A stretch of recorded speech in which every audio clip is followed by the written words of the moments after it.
Hello friends, welcome back to my channel. It's me Baaghi. So ఈరోజు ఎప్పటి నుంచో చూడాలనుకుంటున్న Thailand ఎగ్జిబిషన్కి అయితే వచ్చేసానండి.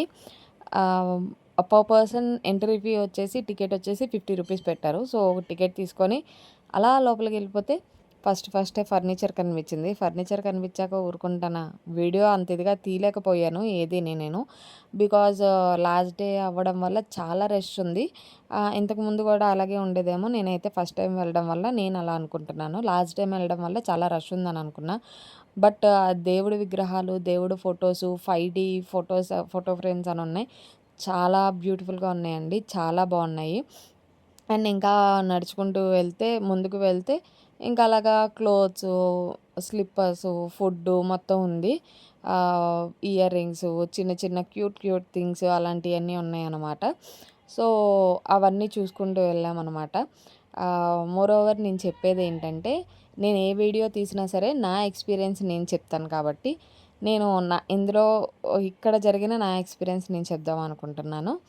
50 రూపీస్ పెట్టి లోపలికెళ్ళి ఓన్లీ చూడ్డానికే వెళ్దాము అని అనుకుంటే వేస్ట్ అండి. చాలా వేస్ట్. ఏం లేదండి, ఓన్లీ స్టాల్స్ ఉన్నాయి అంతే. ఇది నేను చెప్పకూడదనుకుంటా. నేను వెళ్తుంటే నా వెనకాల ఒక ఆంటీ ఆల్రెడీ అంటున్నారు, "ఏముంది ఇక్కడ, ఓన్లీ బీసెంట్ రోడ్ చూసినట్టుంది అంతే కదా" అని అన్నారు. ఒక క్షణం నాకు కూడా నిజమే కదా, ఏముంది ఇక్కడ అని అనిపించింది. ఏం లేదండి, నార్మల్ స్టాల్స్ పెట్టేసి, కంట్రీ ఫ్లాగ్స్ పెట్టేసి, దానికి కొంచెం ఎక్కువ కాస్ట్ అనేది పెట్టేస్తున్నారు. ఇవి మనకి బయటైనా దొరుకుతాయి, ఆన్‌లైన్‌లో అయినా దొరుకుతాయి అన్నట్టు అనిపించింది.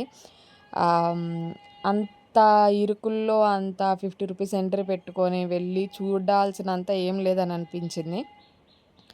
యాక్చువల్లీ ఇక్కడ మేము కొంటాము, మాకు అవసరమైనవి ఉన్నాయి అని అనుకుంటే వెళ్ళొచ్చు, చూడొచ్చనమాట.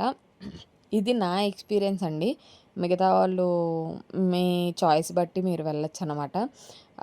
అక్కడ ఏది టచ్ చేసినా, ఏది అడిగినా సరే స్టార్టింగ్ 500, 300, 500, 1000, 2000, 1500 అలా చెప్తున్నారు.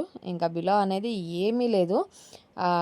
అండ్ చాలా వీడియోస్‌లో చూశాను నేను, టేస్ట్ చేసిన తర్వాతే మనం కొనుక్కోవడానికి అవైలబుల్ ఉంటుందని. అలా కూడా ఏం లేదండి. నేను వెళ్ళాను, చాక్లెట్స్ అవి తీసుకుందామని వెళ్ళాను, స్వీట్స్, చాక్లెట్స్. బట్ ఏంటంటే అక్కడ టేస్ట్ చేయడానికి అడిగినా సరే, లేదు టేస్ట్ చేయడానికైనా సరే పీస్ 100 రూపీస్ అని చెప్పారు. ఏదైనా సరే స్వీట్ తీసుకోవాలంటే 100 రూపీస్ ఇచ్చి టేస్ట్ చేసి ఆ తర్వాత మనం తీసుకోవాలంట. అండ్ ఒక చోట హల్వా అది టేస్టింగ్‌కి ఇస్తున్నారు కానీ నాకు అంత ఫ్రెష్ అనిపించలేదు. అందుకని చెప్పేసి నేను తీసుకోలేదు. అండ్ ఇయర్ రింగ్స్ అయినా ఏవైనా సరే స్టార్టింగ్ 3000, 300, 500 అలా ఉన్నాయి. స్లిప్పర్స్ కూడా అలాగే ఉన్నాయి. పెద్ద హెవీ రేంజ్ అయితే ఏం లేదు. నేను లాస్ట్‌కి వెళ్ళడం వల్ల అలా అనిపించిందేమో, నాకైతే తెలియలేదు. ఇది ఓన్లీ నా ఎక్స్‌పీరియన్స్, నా ఒపీనియన్ అండి. మీ ఒపీనియన్ ఏంటి? మీ ఎక్స్‌పీరియన్స్ ఏంటి అనేది నాకు కింద కామెంట్ చేయండి. అసలు మీరు ఈ ఎగ్జిబిషన్‌కెళ్లారా? ఒకవేళ ఈ ఎగ్జిబిషన్‌కెళ్తే మీకెలా అనిపించిందనేది నాకు కామెంట్స్‌లో తెలియచేయండి. అండ్ ఏ స్టాలో నేను సరిగ్గా చూపించలేకపోయాను. ఎందుకంటే లాస్ట్ టైంకి వెళ్ళాను కాబట్టి, ఎండ్ టైంకి వెళ్ళాను కాబట్టి, ప్రతి స్టాల్ దగ్గర జనం అనేది చాలామందున్నారు. అందుకనే నేను అంత ఇదిగా కూడా వీడియో అనేది తీయలేదు. అందుకనే నేను తీసిన వాటిలో నా ఎక్స్‌పీరియన్స్ చెప్పి పెడదామని చెప్పేసి పెట్టాను. Okay, thank you for watching.